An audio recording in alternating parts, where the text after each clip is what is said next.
हरे कृष्णा कृष्ण कृष्णा हरे हरे, हरे राम राम राम हरे हरे। चैतन्य जय हो नित्यानंदा, जय ही अद्वैत चंद्र जय गौर भक्त वृंदा। जय जय श्री चैतन्य जय हो नित्यानंदा, जय अद्वैत चंद्र जय गौर भक्त वृंदा।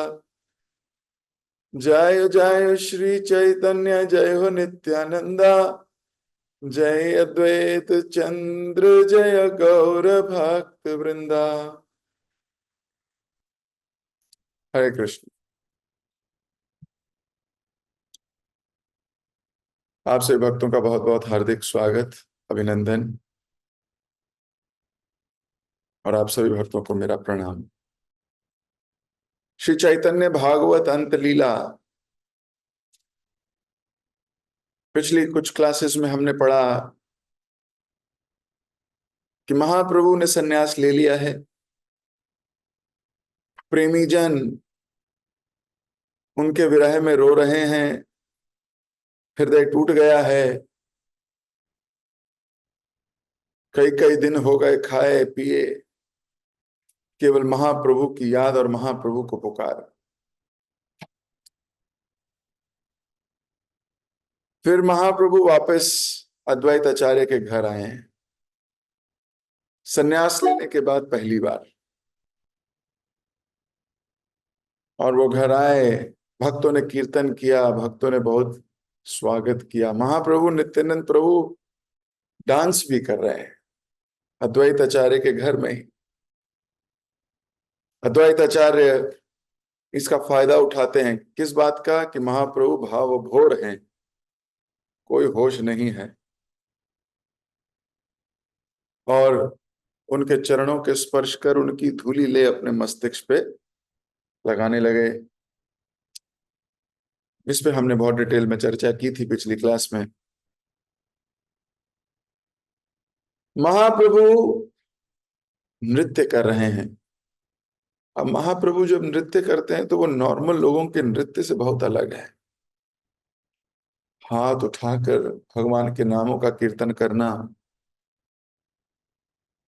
और उछलते थे तो 10 फुट तक उछल जाते थे ऊपर, और 10 फुट तक उछलकर छोड़ देते थे अपनी बॉडी को फ्री फॉल। और जब गिरते थे तो बहुत भयंकर आवाज आती थी, धड़ा। 10 फुट का अर्थ होता है पहला माला, फर्स्ट फ्लोर। आपके घरों में जो लेंटर डला होगा वो 10 फुट पे डलता है। तो यानी कि फर्स्ट फ्लोर से कोई आदमी फ्री फॉल हो जाए, क्या होगा? फ्री फॉल में फ्री की हड्डी टूटेगी, हाथ की, पैर की, सर की, कंधे की, किसी की भी। और कई बार हो सकता है कोई ना टूटे, बच गए, तो घबराओ नहीं, 10 मिनट बाद फिर उछलना है, फिर से कूदना है। तो महाप्रभु का नृत्य हृदय को झंझोड़ देता था, और वो घूम घूम के जब नृत्य करते थे इतना मनमोहक लगता था कि सब लोग खो जाते थे।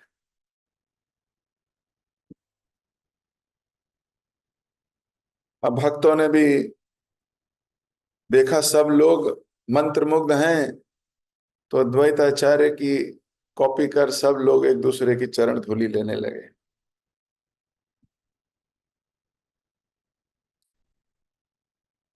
महाप्रभु हर भक्त जो नृत्य कर रहा है उसके गले लग रहे थे।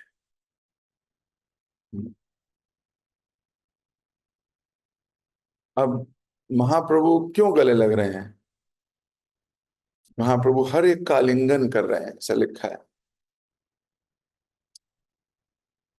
वो सारे परिकर महाप्रभु के मूड के अनुसार कार्यान्वित हैं, भगवान के दिव्य नामों में आनंद ले रहे हैं। बड़ा मुश्किल है लोगों को भगवत भक्ति के राह पे चलाना। पहला तो यही मुश्किल है कि कोई चले तो बात मान ले,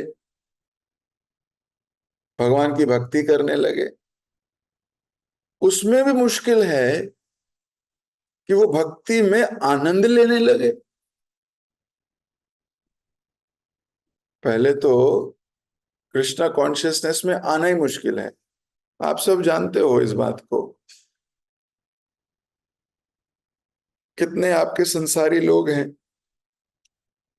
जो इस प्रोसेस में आना ही नहीं चाहते। वो बोलते नहीं नहीं, हम भी भक्त हैं। वैसे बोलते हैं हम भी भक्त हैं, हम भी ठाकुर जी को जन्माष्टमी मनाते हैं, साल में एक बार उन्हें मक्खन मिश्री खिलाते हैं। एक दिन तो याद आती है उनकी। हम भी जाते हैं, हम भी मन में माला करते हैं, हम भी भगवान के शुद्ध भक्त हैं, ऐसा बोलते हैं कई लोग। लेकिन आप जानते हैं डिफरेंस। बड़ा मुश्किल है उनको भक्ति सिद्धांत बताना। एक्चुअली बिना सिद्धांत के भक्ति होती नहीं। बिना सिद्धांत के भक्ति तो सेंटिमेंटलिज्म है। श्रील भक्ति विनोद ठाकुर कहा करते थे, religion without a philosophy is sentimentalism, and a philosophy without religion is mental speculation. यानी कि धर्म जिसमें सिद्धांत नहीं है वो सहजिया भाव है, सेंटिमेंटलिज्म है, सिद्धांत ही नहीं है। और केवल सिद्धांत सिद्धांत हो और डिवोशनल एक्टिविटीज ना हो तो क्या है? स्पेकुलेशन, अनुमान, मन की कोई मन घड़त चीज। तो फिलॉसफी और रिलीजन जब मिलते हैं then it becomes devotional activity. तो बिना सिद्धांत के है नहीं, और सिद्धांत लोग मानते नहीं। तो कितना मुश्किल है पहले तो सिद्धांत मनवाना। लोग सिद्धांत मानने लगे, चलो मानने लगे तो बड़ा मुश्किल है उन सिद्धांतों के अकॉर्डिंग जीना। पहला तो सिद्धांत सुनने वाला ही चाहिए कोई, वो ही कम है। और जो सिद्धांत सुनने वाले हैं उनमें सिद्धांत मानने वाले और भी कम हैं।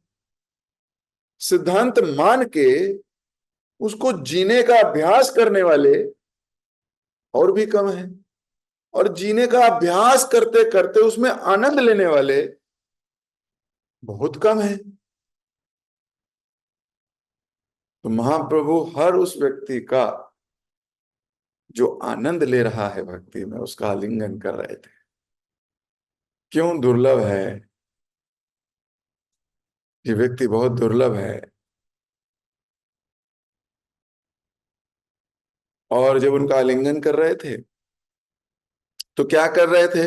उनके भगवत प्रेम को और बढ़ा रहे थे, और बढ़ा रहे थे।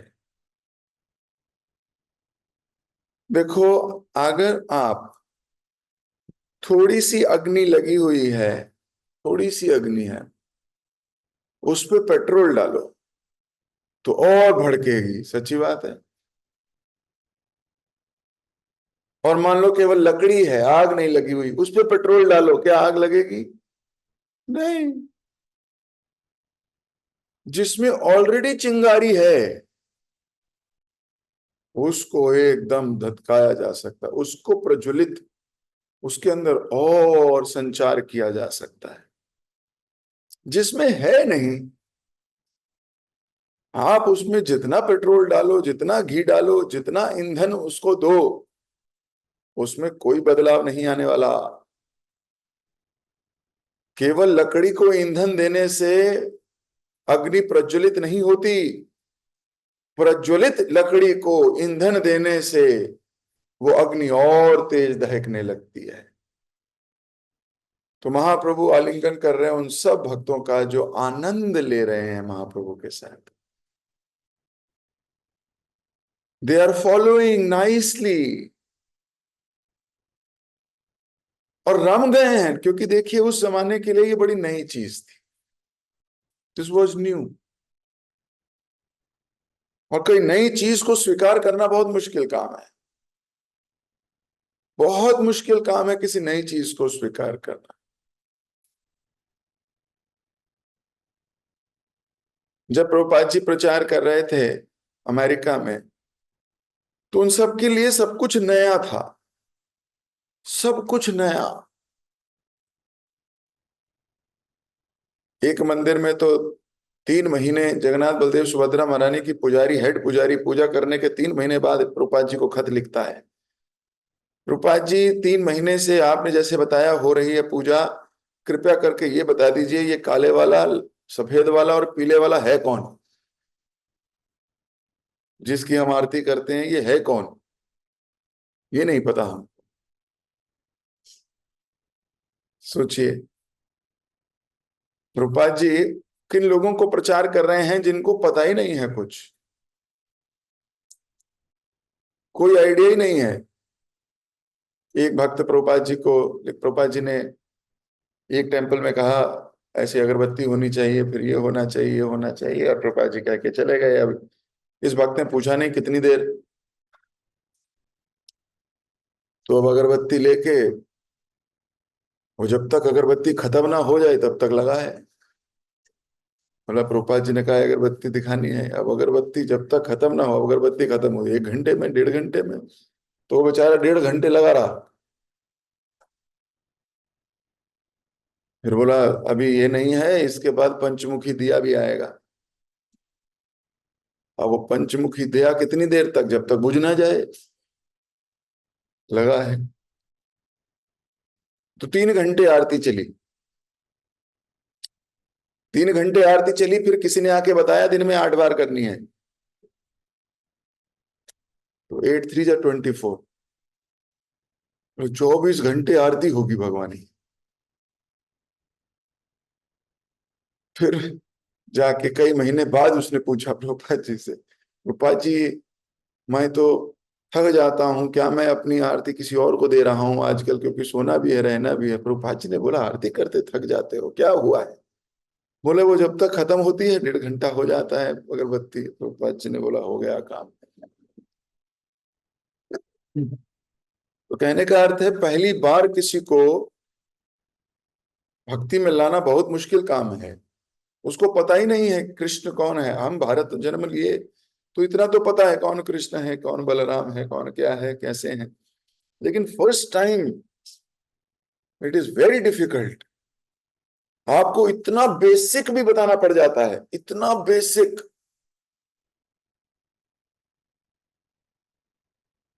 अमेरिका में मियामी में प्रभुपाद जी ने डीटी स्थापित किए, सुबह आरती इत्यादि की, प्रभुपाद रेस्ट करने चले गए, शाम को आए तो डीटीज गायब। अब डीटीज गायब, अब प्रभुपाद जी सोच रहे हैं क्या हो गया, कहाँ गई डीटीज। भक्तों से पूछा तो बोले बीच पे ले गए डीटीज को। तो बीच पे ले गए, तो प्रभुपाद जी ने पूछा ऐसा क्यों किया, बीच पे क्यों ले गए?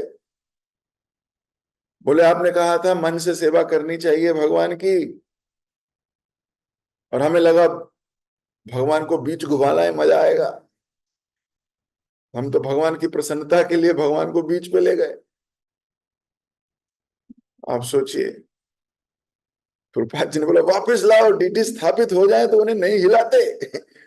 स्थापित किए, स्थापित का अर्थ ही है ये, स्थापित, स्थान पर स्थापित। सोचिए लोगों को पता नहीं है। एक जगह मंदिर में जगह कम थी, तो भक्तों ने थोड़ा दिमाग लगाया। भक्तों ने क्या किया, गोला, एक रिवॉल्विंग ऑल्टर बनाया, रिवॉल्विंग ऑल्टर। आगे जगन्नाथ बलदेव सुभद्रा महारानी और पीछे मुंह करे हुए गौर निताई, और वो घूमते रहते थे ऐसे, घूमते रहते। अब प्रभुपाद जी एक दिन आए मंदिर, पहली बार आए। प्रभुपाद जी ने तो आज्ञा दी थी स्थापित करो ये करो। प्रभुपाद जी आए, प्रभुपाद जी ने प्रणाम किया जगन्नाथ बलदेव सुभद्रा महारानी को, खड़े हुए तो गौर निताई। अब प्रणाम कर रहे हैं जगन्नाथ बलदेव को, मंत्र बोले जगन्नाथ प्रणाम मंत्र, और खड़े हुए तो दिखे गौर निताई। तो प्रभुपाद कह रहे ये क्या है? बोले प्रभुपाद ये रिवॉल्विंग ऑल्टर है, रिवॉल्विंग ऑल्टर। बोले कहां से आइडिया आया? बोले रिवॉल्विंग रेस्टोरेंट से। हम चाहते थे कि पतित पावन जगन्नाथ और पतित पावन गौर निताई के दर्शन एक साथ हों भक्तों को। सोचिए कितना मुश्किल प्रभुपाद जी के लिए, नए नए लोगों को है ना समझाना, उन्हें कुछ पता ही नहीं है। हमें बचपन से सिखाया चप्पल बाहर होनी चाहिए ऑल्टर के। स्टार्टिंग डेज में भक्त चप्पल क्या जूते लेके मंदिर में आ जाते थे। प्रभुपाद जी को उनको इतनी बेसिक चीजें बतानी पड़ी कि चप्पल बाहर रखनी चाहिए, इसको ऐसे करना चाहिए। समझिए इस बात को, बड़ा मुश्किल है। और किन लोगों को, उन हिपीज को जो नशे में धुत रहते थे, प्रभुपाद जी ने उनको त्रिदंडी सन्यासी बना दिया। तो पहली बार इसलिए प्रभुपाद जी का बड़ा स्नेह है उन लोगों के साथ, बहुत स्नेह है। प्रभुपाद जी बोलते थे इतने भरे संसार में ये वो लोग हैं जो मेरी सुनते हैं और सुन के कृष्ण सेवा में अग्रसर हैं, और अग्रसर नहीं है, आनंद लेते हैं, आनंदित हैं। इसलिए भक्ति में जब भक्तों को आनंद लेते हुए देखते हैं, चाहे भगवान हो, अब इसमें तो भक्त रूप में अवतारी हैं, चैतन्य महाप्रभु भक्त हैं, उनको कितना आनंद आ रहा होगा कि ये लोग नई चीज है। सारे के सारे वहां काली उपासक थे उस समय बंगाल में, ना चंडी उपासक थे। वो सब अभी कृष्ण भावनामृत स्वीकार करके नाच रहे हैं, नृत्य कर रहे हैं, आनंद ले रहे हैं और सिद्धांत समझ रहे हैं। महाप्रभु उनको जा जाकर उनका गले लग रहे थे। महाप्रभु हमारे भी गले लगेंगे अगर हम भी, if we are happy in Krishna consciousness.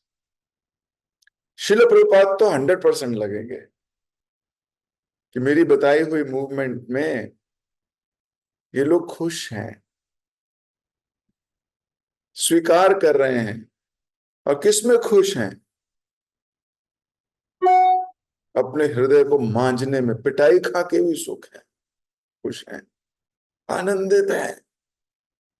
तो भगवान क्या कर रहे थे? उनके हृदय में और भक्ति अग्नि प्रज्वलित कर रहे थे,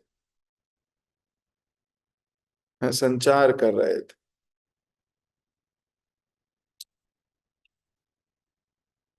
कुछ समय के पश्चात महाप्रभु ने नृत्य को रोक दिया। ईश्वर के भाव में वे भगवान विष्णु की वेदी पर जा बैठे। अब जहां भगवान के ऑल्टर है वहां जाके बैठ गए। अब बाकी सब लोग क्या कर रहे हैं? कोई नहीं कह रहा हो ये क्या फिलॉसफी, ये तो गलत है। भगवान के ऑल्टर में बैठेगा क्या कोई भक्त? कोई नहीं बैठेगा। और बैठ जाए तो क्या होगा? और वहां सबने क्या किया? आदर और सम्मान के भाव में भक्तगण हाथ जोड़े खड़े थे।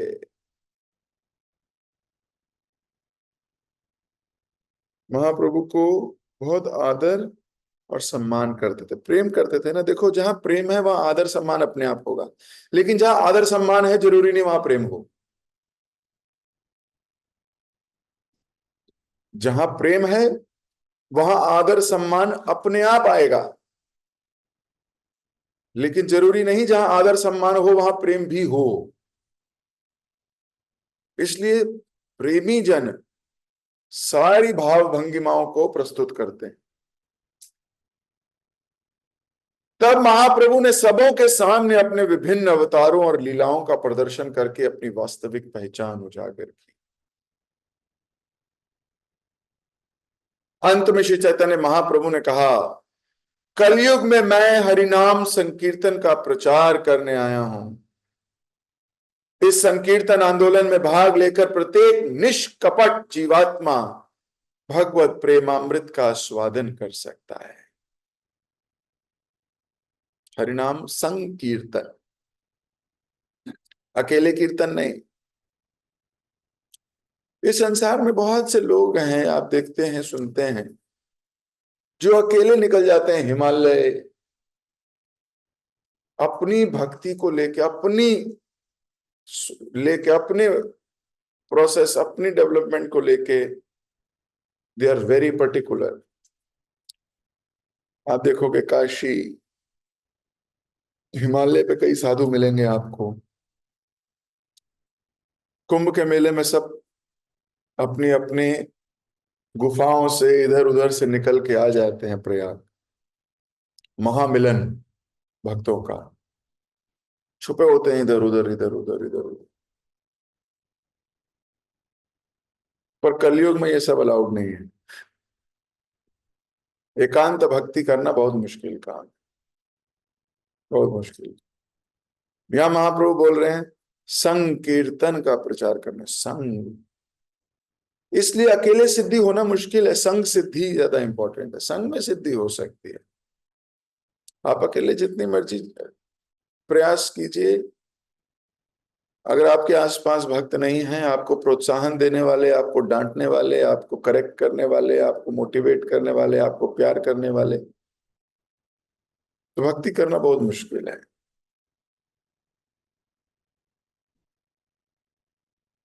तो महाप्रभु यहां डिक्लेयर कर रहे हैं, कलयुग में हरिनाम संकीर्तन का प्रचार करने आया हूं।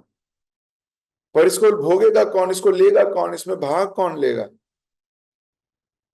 निष्कपट जीवात्मा। निष्कपट, कपट का क्या मतलब है?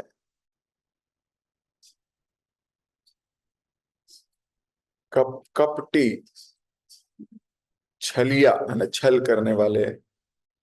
ऊपर से तो बहुत दिखाएंगे हम सम्मान करते हैं, प्रेम करते हैं, और अंदर कुछ और चल रहा होगा, है ना। कपटी, निष्कपट, भगवान पे पूर्ण श्रद्धा जिसकी है, फुल फेथ है भगवान पे। आप सोचिए प्रभुपाद जी को कितना फेथ था भगवान। He could lead a life which is full of faith on Krishna. Heart attack के बाद भी कृष्ण पे फेथ। निष्कपट, कोई कपट ही नहीं है, किसी को ठगना नहीं है, किसी को नहीं, कोई कपट नहीं है, फेथ बहुत है। तो बोल रहे हैं कि इस संकीर्तन आंदोलन में भाग लेकर प्रत्येक निष्कपट जीवात्मा भगवत प्रेम अमृत का स्वादन कर सकता है। तो जिसको कपट है वो नहीं कर सकता है, जो निष्कपट है वो कर सकता है। तो कई बार लोग बोलते हैं क्या प्रभु जी पार्शियलिटी है? तो पार्शियलिटी नहीं है, अपना हृदय देखिए, है कि नहीं।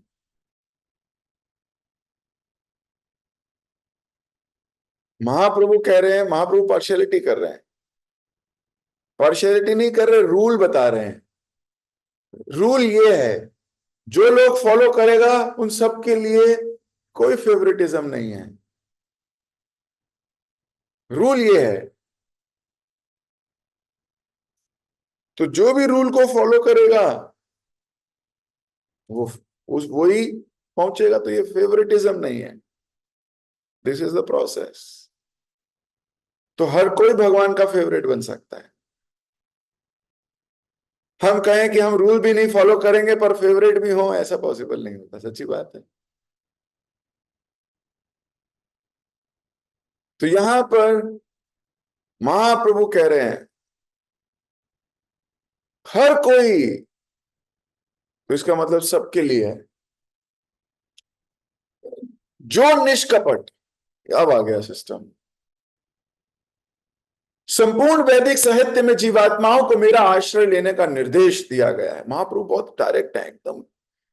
कह रहे सारे साहित्यों में, वैदिक साहित्य में क्या किया गया है, यही दिया गया है कि मेरे निर्देश, मेरी शरण लो, मेरा आश्रय लो। मेरा यानी कि चैतन्य महाप्रभु का, चैतन्य महाप्रभु यानी कि कृष्ण का। परंतु इतना समझ लो कि मुझे केवल मेरे समर्पित भक्तों की संगति में ही प्राप्त किया जा सकता है। भगवान कह रहे हैं कि मेरे को प्राप्त, समझ लो इस बात को कि जो मेरे पे समर्पित हैं, जब आप उनका संग करोगे तब मुझे प्राप्त कर पाओगे। तो हमें केवल समर्पित भक्त ढूंढने होते हैं और कुछ नहीं। भगवान को मत ढूंढिए, जो समर्पित है उसको ढूंढना चाहिए बस। और उनकी संगति करनी चाहिए। संगति का अर्थ है उनसे सुनना चाहिए, उनके मुख से श्रवण करो, उनके आज्ञा का पालन करो, अपने जीवन को सार्थक बनाओ। और जब ऐसा करोगे तो महाप्रभु बोलते हैं मैं सुलभ हूं।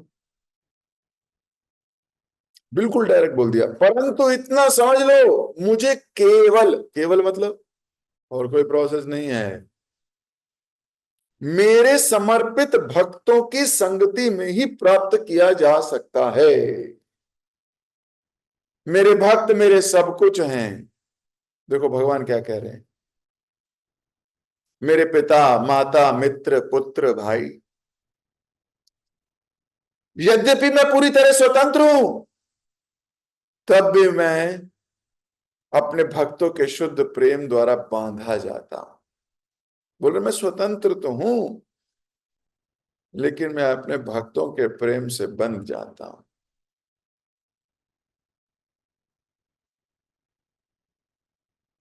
तुम सब मेरे नित्य पार्षद हो। तुम्हारे संरक्षण एवं सुख के लिए मैं इस धरा पर अवतार लिया है। विश्वास रखो, तुम्हारे बिना मैं एक क्षण भी नहीं रह सकता। अब महाप्रभु बोल रहे हैं विश्वास करो कि मैं भी तुम्हारे बिना एक क्षण भी नहीं रह सकता। तो कोई बोल सकता है फिर सन्यास लेके क्यों चले गए।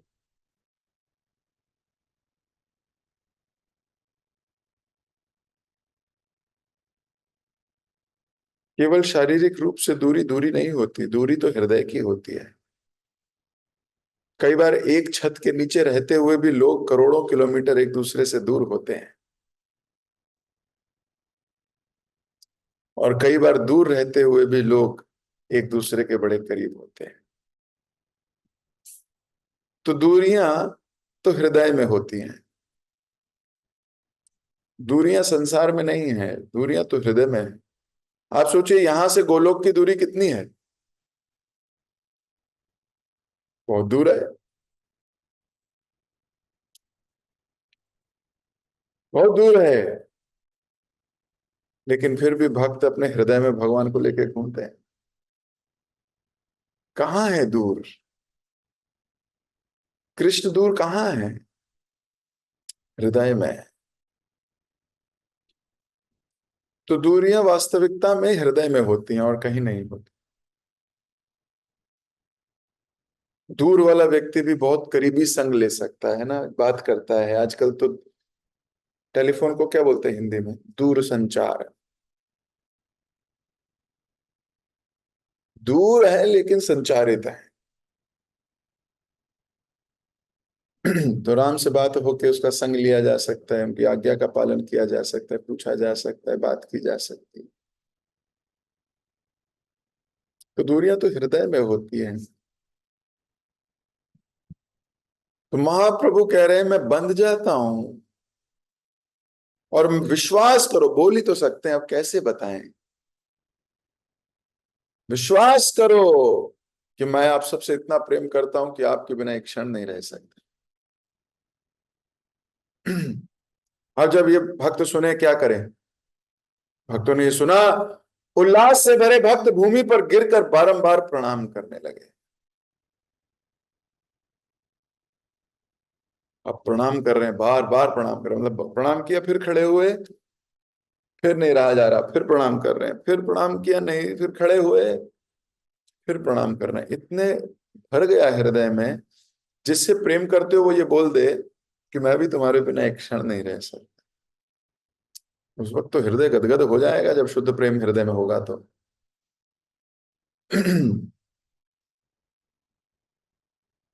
इस प्रकार महाप्रभु ने अपने विरह से उठी भक्तों की पीड़ा को शांत कर दिया।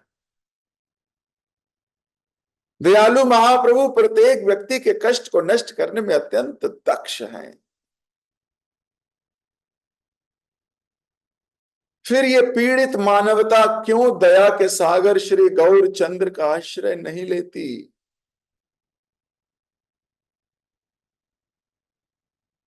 पता नहीं क्यों फिर भी लोग उनका आश्रय नहीं लेते। वो अपने भक्तों का कष्ट दूर करने में दक्ष हैं, लेकिन फिर भी लोग उनके पास नहीं आते। फिर भी लोग अपनी इंद्र तृप्ति, अपने तमोगुण, अपने आलस, अपने पता नहीं कैसी जिंदगी जी रहे हैं। स्वतः पता नहीं कब आएंगे। लेखक यहां अपने हृदय की वेदना व्यक्त कर रहे हैं। फिर इतने दयालु प्रभु और कहां पाएंगे? ए मना दयाला प्रभु कोथा गिला पा। इतने दयाल प्रभु कहां पाएंगे अब?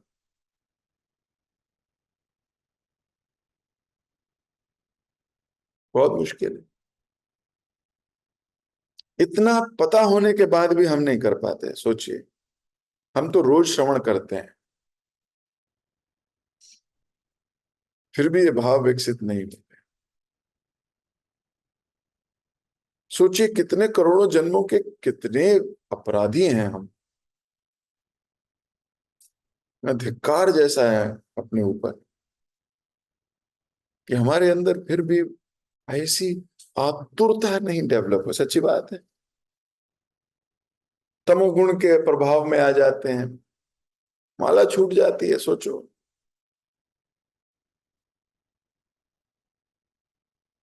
कितना तमोगुण का प्रभाव आ जाता है, रजोगुण का प्रभाव आ जाता है। देर तक सोते रहते हैं, लेट तक जागते हैं। राक्षस वृत्ति हो गई है।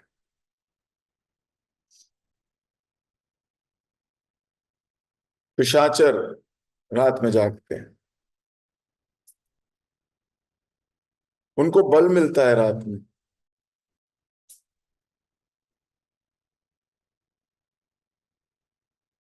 जो अपने आप को भक्त कहता है, उसको जल्दी सोना चाहिए और जल्दी उठना चाहिए।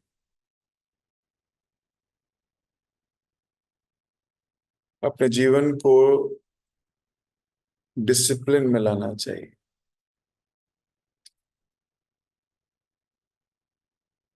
तो महाप्रभु जैसा दयाल व्यक्ति पाके भी अगर हमसे छूट गए तो बड़े दुर्भाग्यशाली हैं।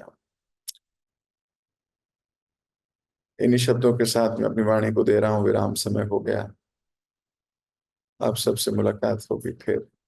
जगत गुरु श्रील प्रभुपाद की जय। श्री चैतन्य भागवत की जय। श्री वृंदावन दास ठाकुर की जय।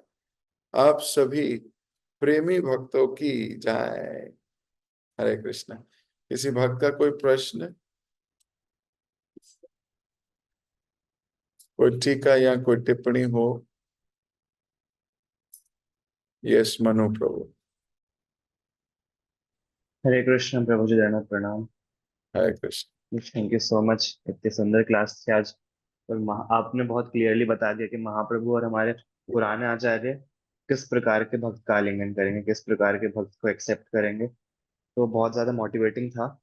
तो प्रभु जी, इसी चीज को सुन के थोड़ा एक क्वेश्चन आया मेरे मन में कि मुझे कैसे पता चलेगा कि मैं कृष्णा कॉन्शियसनेस में राइट पाथ पर हूँ या फिर मेरी कॉन्शियसनेस ठीक है। क्योंकि यदि मैं केवल अपने मन से सोचूंगा तो मुझे मिसलीड कर सकता है। जो चीज गलत है उसको भी सही बता के मुझे लगेगा कि मैं सही जा रहा हूँ। तो क्या इंडिकेटर्स हो सकते हैं या फिर क्या चेक पॉइंट्स हो सकते हैं जहाँ पे मैं अपनी कॉन्शियसनेस को चेक कर सकता हूँ कि ये सही है या फिर ये गलत है? ओके, देखो, जब भक्ति में रुचि आती है, जब में आनंद आता है, भक्ति वर्धन कार्य करने में प्रोत्साहन होता है, हृदय आनंदित होता है, इसका मतलब ठीक चल रहा है। When you're not getting the taste, it is becoming mundane, it is becoming mechanical, and to the extent that it is becoming burden, इसका मतलब कहीं कुछ प्रॉब्लम चल रही है। तो हमें तुरंत अपने सीनियर से पूछना चाहिए कि मेरी भक्ति कैसी चल रही है, अपने भाव को प्रकट करना चाहिए। वो एनालाइज करेंगे। जैसे देखो, मैंने देखा इस संसार में, जब कोई व्यक्ति का शारीरिक प्रॉब्लम होती है तो वो किसी डॉक्टर से कंसल्ट करता है। मान लो उसके कान में दर्द हो रही है, मान लो उसको बुखार है, मान लो उसका पेट खराब है, मान लो उसकी कोई प्रॉब्लम आ रही है उसके शरीर में हल्की सी भी, वो तुरंत डॉक्टर के पास जाएगा और कहेगा मुझे ठीक कर दो डॉक्टर साहब, मेरे पेट में दर्द है, ब्लड टेस्ट करा लो, दवाइयां दे दो, कुछ भी कर लो। लेकिन भक्ति में जब कुछ चीज नीचे आ रही होती है, उसका टेस्ट नहीं आ रहा, उसको बर्डन लग रही है, या क्रोध बढ़ता जा रहा है, भौतिक चीजों को देख के आनंद आ रहा है, इच्छा होती है मैं भी एक दिन बड़ा आदमी बनूं, इच्छा हो रही है मैं एक दिन ऐसे करूं, ये सब भक्ति विरोधी कार्य हैं। मतलब अब आप बीमार हो गए हो, हमें तुरंत कंसल्ट करना चाहिए आध्यात्मिक डॉक्टर से। हमारे शरीर में व्याधि आती है, हम तुरंत भौतिक डॉक्टर के पास जाते हैं, लेकिन हमारी कॉन्शियसनेस में उतार चढ़ाव आता है, हम बिल्कुल कंसल्ट नहीं करते। हमें लगता है हम कर तो रहे हैं, माला कर रहे हैं, आरती कर रहे हैं, कर तो रहे हैं, लेकिन बीमार व्यक्ति भी खा भी रहा होता है, पी भी रहा होता है, पर वो बीमार है फिर भी जाता है डॉक्टर के पास। तो हम आध्यात्मिक डॉक्टर के पास हमें जाना चाहिए समय समय पर, प्रिवेंट करना चाहिए। हृदय में कोई विचार आया, कुछ काम आया हृदय में, वो वासना आई हृदय में, लालच आया हृदय में भौतिक वस्तुओं के लिए, नेगेटिव इमोशंस जितने भी आए हमारे हृदय में, तुरंत डॉक्टर से कंसल्ट करना चाहिए, है ना, आध्यात्मिक डॉक्टर से। वो धीरे धीरे धीरे धीरे इस मन के विकारों को हटा देगा। तो बड़ा अच्छा प्रश्न है आपका। समय समय पर प्रिवेंट करो। जैसे 40 साल के होने के बाद लोग क्या करते हैं, हर 6 महीने में ब्लड टेस्ट कराते हैं अपना, चेक करने के लिए शुगर तो नहीं हो गई, किडनी ठीक काम कर रही है कि नहीं, लीवर ठीक है कि नहीं, कोलेस्ट्रॉल तो नहीं बढ़ा हुआ। तो हर 6 महीने में या साल में एक बार ब्लड टेस्ट कराते हैं लोग। वैसे तो 30 से ऊपर ही आजकल तो कराते ही रहना चाहिए थोड़े थोड़े समय बाद, ताकि हेल्थ पता रहे। मैं आपको भौतिक की बात कर रहा हूँ, ऐसे ही हमें भी, है ना, 1-to-1 डिस्कशंस करने चाहिए और अपने विकारों को प्रकट करना चाहिए। अब डॉक्टर के पास जाके मान लो आप बताओ ही नहीं कि मेरे लेफ्ट साइड यहाँ दर्द हो रहा है बहुत, मान लो बताओ ही नहीं, बोलो नहीं डॉक्टर को पता लग जाएगा कि मेरी किडनी में गड़बड़ है। अरे डॉक्टर के पास आए इसलिए कि पता लगे उसे किडनी गड़बड़ है।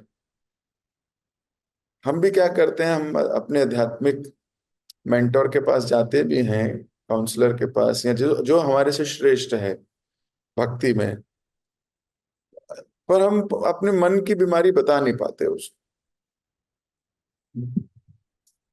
अधिकतर जाते हैं तो कंप्लेन्स होती है ना, लेकिन अपने मन की बीमारी नहीं प्रकट करते कि प्रभु जी मैंने जब ऐसे देखा तो मेरे अंदर ऐसा भाव आया, जब मेरे साथ ये हो रहा था ना तो मेरे अंदर गुस्सा आ रहा था, मेरा मन करता है एक दो मारूं इसको, मतलब उसने तो जो भी किया होगा, पर मेरे अंदर तो ये भावना आ रही थी ना, तो मुझे अपनी भावना बतानी है। दूसरे की भावना आप बता नहीं पाओगे, है ना, कि दूसरे को तो एक्शन ही दिख रहा होगा, भावना थोड़ी दिख रही होगी। अपनी भावना व्यक्त करते हैं तो धीरे धीरे धीरे इलाज शुरू होता है। फिर आपको वो, कई बार गुरु बोले अच्छा ये वाला लेक्चर सुन लीजिए, अच्छा ये वाला किताब में ये पेज पढ़िए, इस पे लिखा है प्रभुपाद जी ने बहुत अच्छा है इसके बारे में, अच्छा आप ऐसा कर लीजिए। तो धीरे धीरे उपचार मिलते हैं फिर। So best is connectivity. कई बार भक्त बोलते हैं प्रभु जी हमें पता है, हम फोन भी उठाते तो पता नहीं लगता क्या बात करें आपसे या किसी से अपने भक्ति से। तो जीना ही नहीं शुरू किया है अभी, भक्ति के अंदर जीना शुरू नहीं हुआ है। जब जीना शुरू होगा तब प्रश्न अपने आप आए। आपके एक दिन में 50 प्रश्न होंगे जब जीना शुरू करोगे। प्रभु जी हम प्रसाद पा रहे थे, हमें लगा ही नहीं प्रसाद पा रहा, हमें तो लगा हम चा पी पा रहे हैं, हमें तो प्रसाद दिखता ही नहीं वो। अच्छा प्रसाद नहीं दिखता, ठीक है, तो अब आप ये थोड़ा देर इस पे मेडिटेट कीजिए, तब आप देख पाओगे अच्छे से, इत्यादि इत्यादि। जब हम पर्सनली जीने लगते हैं तो बहुत प्रश्न होते हैं हमारे। घर की परिस्थिति आपको परेशान करती है, कभी कुछ और करता है, उस वक्त हमारी मेंटल कॉन्शियसनेस क्या होनी चाहिए इत्यादि। ऐसे ऐसे प्रश्न होते हैं, धीरे धीरे भक्ति प्रगति होती है, ठीक है। यस प्रभु जी, थैंक यू सो मच। हरे कृष्णा। हरे कृष्णा प्रभु जी, दंडवत प्रणाम। Thank you Hare so much प्रभु जी, बहुत सुंदर क्लास के लिए। आज की क्लास में आपने ये बताया हमें कि लोगों को भगवान की भक्ति की राह पर लाना बहुत मुश्किल होता है, उनको कृष्ण कॉन्शियस पर लाना बहुत मुश्किल होता है, और उनको भक्ति की सिद्धांत बताना और उस सिद्धांत पर चलना और चलते चलते उस पर आनंद लेना, ये मुश्किल होता है। पर यहाँ पे महाप्रभु के जो सारे परिकर जो भक्त थे वो ऑलरेडी आनंद में है, क्योंकि वो महाप्रभु की इच्छा को ऑलरेडी वो समझते हैं। तो पहली बार जब भक्ति में किसी को लाते हैं तो बड़ा मुश्किल होता है। आपने प्रभुपाद जी के एग्जाम्पल लिए कि जब वो पाश्चात्य देश में गए तो वो भक्ति के बारे में आप बता रहे थे, जो घंटों तक वो आरती किया करते थे। तो प्रभुपाद जी उनको छोटी छोटी चीज भी उनको वो सिखाए, बताए। जैसे आप हमें डेली कुछ ना कुछ छोटी छोटी चीज बता रहे हैं, हमें सुधारने की प्रयास कर रहे हैं, भक्ति में लाने के लिए प्रयास कर रहे हैं। और आपने हमें संकीर्तन के बारे में बताया कि संग में कीर्तन, अकेले में भक्ति करना बड़ा मुश्किल होता है, तो हमें संग में कीर्तन करना है, संग में भक्ति करना है, और हमें निष्कपट भाव से संकीर्तन में जुड़ना है और प्रचार करना है, तभी हम भगवान का फेवरेट फेवरेट बन सकते हैं। और इसमें आपने ये बताया जो समर्पित भक्त हैं हमें उनकी संग करना है, तभी हमें महाप्रभु की मतलब भक्ति प्राप्त कर सकते हैं। दूरियां के बारे में भी आपने बताया, कई बार हम पास भी रहते हैं पर फिर भी हम दूर रहते हैं, क्योंकि ये जो दूरियां होता है वो हृदय से होता है। तो दूर रह के भी हम पास रखते हैं जब हम इसको हृदय हृदय से सोचेंगे। लास्ट में आपने ये बताया कि हमारा अगर हमें भक्ति बनना है तो हमें डिसिप्लिन में आना पड़ेगा, सारे भक्ति का नियम पालन करना पड़ेगा। थैंक यू सो मच प्रभु जी। सभी भक्तों को भी धन्यवाद इतना प्रेम पूर्वक श्रवण करने के लिए। हम प्रभु जी का धन्यवाद करेंगे एक बार। हरे कृष्ण महामंत्र। हरे कृष्ण कृष्ण राम राम राम, हरे हरे। बहुत बहुत धन्यवाद आप सभी का।